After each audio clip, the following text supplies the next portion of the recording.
ಇವತ್ತು ಸುಮಾರು 8 ಗಂಟೆಗೆ ಇಶಾ ನಮಾಜಿನ ಟೈಮ್ ಆಯಿತು. ಅಜಾನ್ ಕೊಡುವಂಥ ಪ್ರಾರ್ಥನೆ ಮಾಡುವ ಸಲುವಾಗಿ ರಾಜ್ಮಹಲ್ ಶಾದಿ ಮಾಲ್ ಇದೆ ಅಲ್ಲ, ಆ ಕಡೆಯಿಂದ ನಾನು ಮಸೀದಿಗೆ ಹೊರಟಿದ್ದೆ. ಮಸೀದಿ ಸಮೀಪದಲ್ಲಿ ಟರ್ನ್ ಇದೆ ಒಂದು, ಆ ಟರ್ನ್ ಆದರೆ ಮಸೂತಿ ಇದೆ. ಆ ಜಾಗದಲ್ಲಿ ಸುಮಾರು 100-200 ಜನ ಕೈಯಲ್ಲಿ ಕಟ್ಟಿಗೆ ಬೇರೆ ಬೇರೆ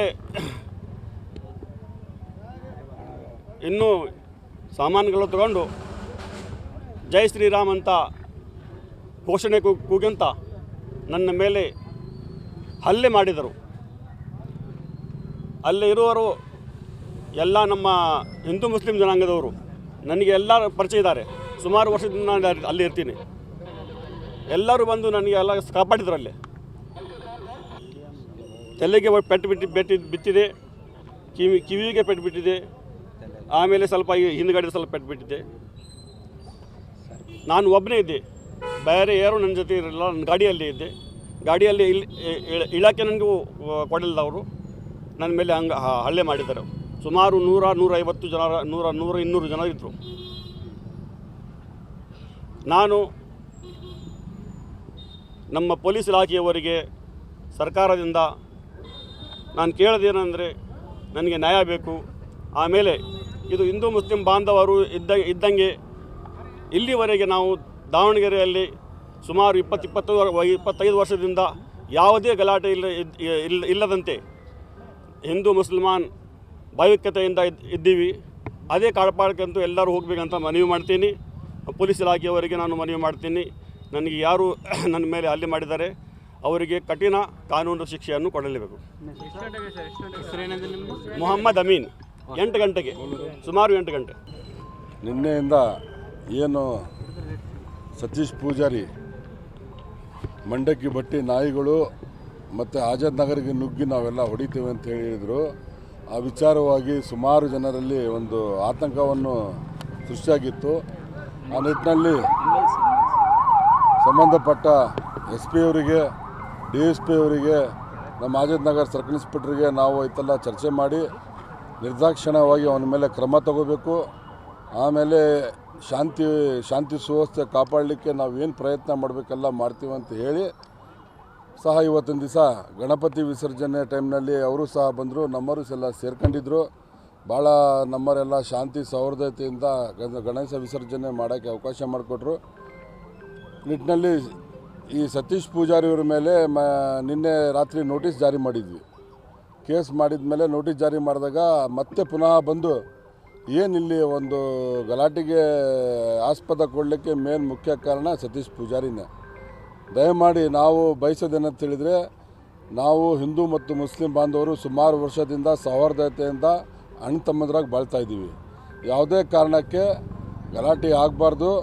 ಅವರ ಗಲಾಟೆ ನಾವು ನಮ್ಮ ಸಮಾಜದವ್ರಿಗೆ, ನಮ್ಮ ಯುವಕರಿಗೆ ನಾವು ಹೇಳ್ಕೊತಾನೆ ಬರ್ತಾಯಿದ್ದೀವಿ. ಇತ್ತೀಚಿನ ದಿನಗಳಲ್ಲಿ ಉದ್ದೇಶಪೂರ್ವಕವಾಗಿ ಈ ಕೋಮುವಾದಿಗಳು ಗಲಾಟೆ ಮಾಡೋಕ್ಕೆ ಪ್ರಯತ್ನ ಪಡ್ತಾ ಇದ್ದಾರೆ. ನೀವು ಯಾವುದೇ ಕಾರಣಕ್ಕೆ ನೀವು ಐತೆಲ್ಲ ತೀರ್ಮಾನ ಮಾಡೋಕ್ಕೆ ಹೋಗಬೇಡ್ರಿ, ಏನೇ ಒಂದು ತೀರ್ಮಾನ ತೊಗೋಬೇಡ್ರಿ. ಕಾನೂನು ಐತೆಲ್ಲ ಕೈಯಾಗಿ ತೊಗೋಬೇಡ್ರಿ. ಕಾನೂನು ನಮ್ಮ ಜೊತೆಗಿದೆ, ಕಾನೂನು ನಾವು ಗೌರವಿಸೋಣ ಅಂಥೇಳಿ ನಾವೆಲ್ಲ ಯುವಕರಿಗೆ ಬುದ್ಧಿವಾದ ಹೇಳ್ಕೊತಾನೆ ಬಂದೀವಿ. ಆದ್ರೂ ಇವತ್ತಿನ ದಿವಸ ಏನು ಇವತ್ತು ಸತೀಶ್ ಪೂಜಾರಿ ಇವರು ಹಳ್ಳಿಮರ ಸರ್ಕಲ್ಲಿಗೆ ಬಂದಿದ್ದರು, ಯುವಕರು ರುಚಿಗೆದ್ದು ಆ ಕೇಸ್ ಆದ್ರೂ ಪೊಲೀಸರವರು ಅವ್ರ ಮೇಲೆ ಕ್ರಮ ತಗೊಂಡಿಲ್ಲ ಅನ್ನೋ ಭಾವನೆ ಇದರಿಂದ ಸ್ವಲ್ಪ ವಾತಾವರಣ ಸ್ವಲ್ಪ ಕೆಟ್ಟಿದೆ.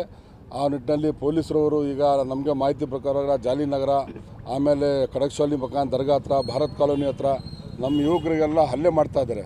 ದಯಮಾಡಿ ಪೊಲೀಸರವರು ಯಾರು ಹಲ್ಲೆ ಮಾಡಿದ್ದಾರೆ, ಯಾರು ಇದಕ್ಕೆ ಪ್ರಚೋದನೆ ಕೊಡ್ತಾಯಿದ್ದಾರೆ ಅವ್ರ ಮೇಲೆ ನಿರ್ದಾಕ್ಷಿಣ್ಯವಾಗಿ ಕ್ರಮ ತಗೋಬೇಕು. ಇದು ಮುಂದೆ ಬೆಳೆಯಬಾರ್ದು. ಇದಕ್ಕೆ ಐತಲ್ಲ ಯಾರೂ ಐತಲ್ಲ ಸಪೋರ್ಟ್ ಮಾಡಬಾರ್ದು ಅಂತೇಳಿ ನಾನು ತಮ್ಮಲ್ಲಿ ಮನವಿ ಮಾಡ್ಕೊಳ್ತಾ ಇದ್ದೀನಿ. ಇವತ್ತು ಸುಮಾರು 8 ಗಂಟೆಗೆ ಇಶಾ ನಮಾಜಿನ ಟೈಮ್ ಆಯಿತು. ಅಜಾನ್ ಕೊಡುವಂಥ ಪ್ರಾರ್ಥನೆ ಮಾಡುವ ಸಲುವಾಗಿ ರಾಜ್ಮಹಲ್ ಶಾದಿ ಮಾಲ್ ಇದೆ ಅಲ್ಲ, ಆ ಕಡೆಯಿಂದ ನಾನು ಮಸೀದಿಗೆ ಹೊರಟಿದ್ದೆ.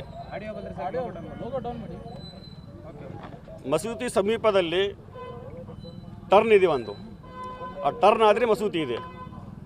ಆ ಜಾಗದಲ್ಲಿ ಸುಮಾರು 100-200 ಜನ ಕೈಯಲ್ಲಿ ಕಟ್ಟಿಗೆ ಬೇರೆ ಬೇರೆ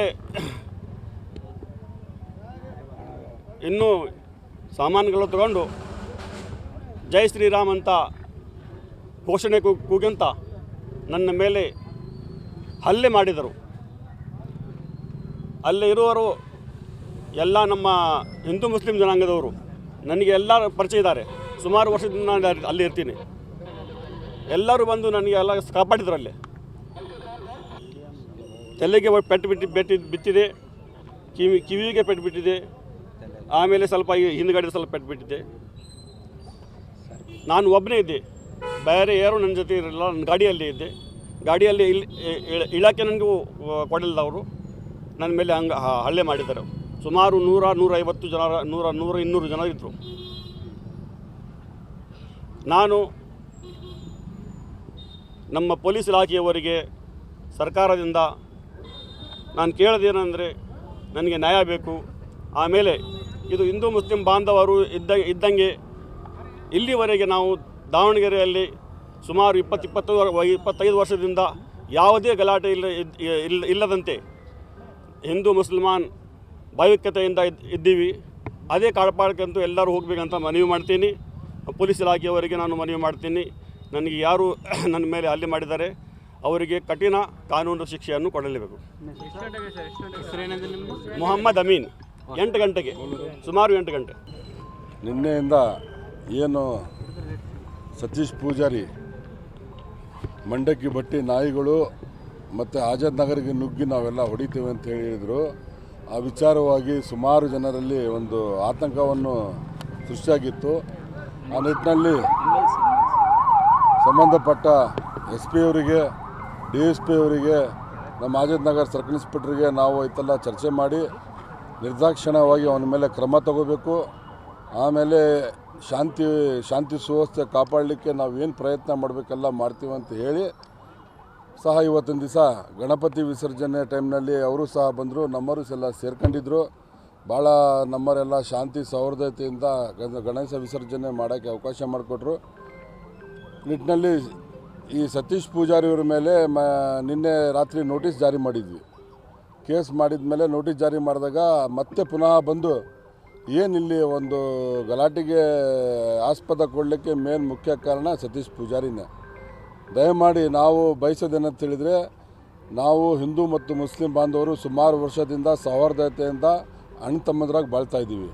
ಯಾವುದೇ ಕಾರಣಕ್ಕೆ ಗಲಾಟೆ ಆಗಬಾರ್ದು.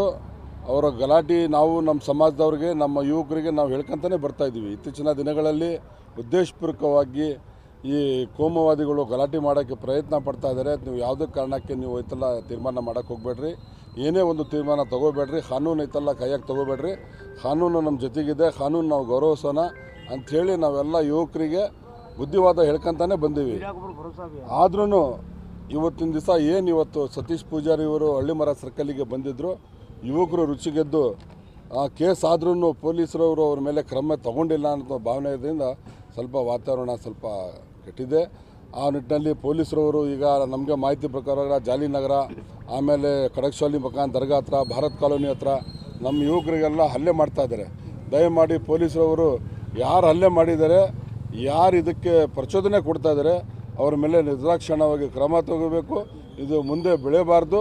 ಇದಕ್ಕೆ ಐತಲ್ಲ ಯಾರು ಐತಲ್ಲ ಸಪೋರ್ಟ್ ಮಾಡಬಾರ್ದು ಅಂತೇಳಿ ನಾನು ತಮ್ಮಲ್ಲಿ ಮನವಿ ಮಾಡಿಕೊಳ್ತಾ ಇದ್ದೀನಿ. ರಾಜ್ಯದಲ್ಲಿ ಸಮಿಟ್ಗಳ ಇತಿಹಾಸದಲ್ಲೇ ಮತ್ತೊಂದು ಮೈಲುಗಲ್ಲು ಸೃಷ್ಟಿಸೋಕೆ ವೇದಿಕೆ ಸಿದ್ಧವಾಗಿದೆ.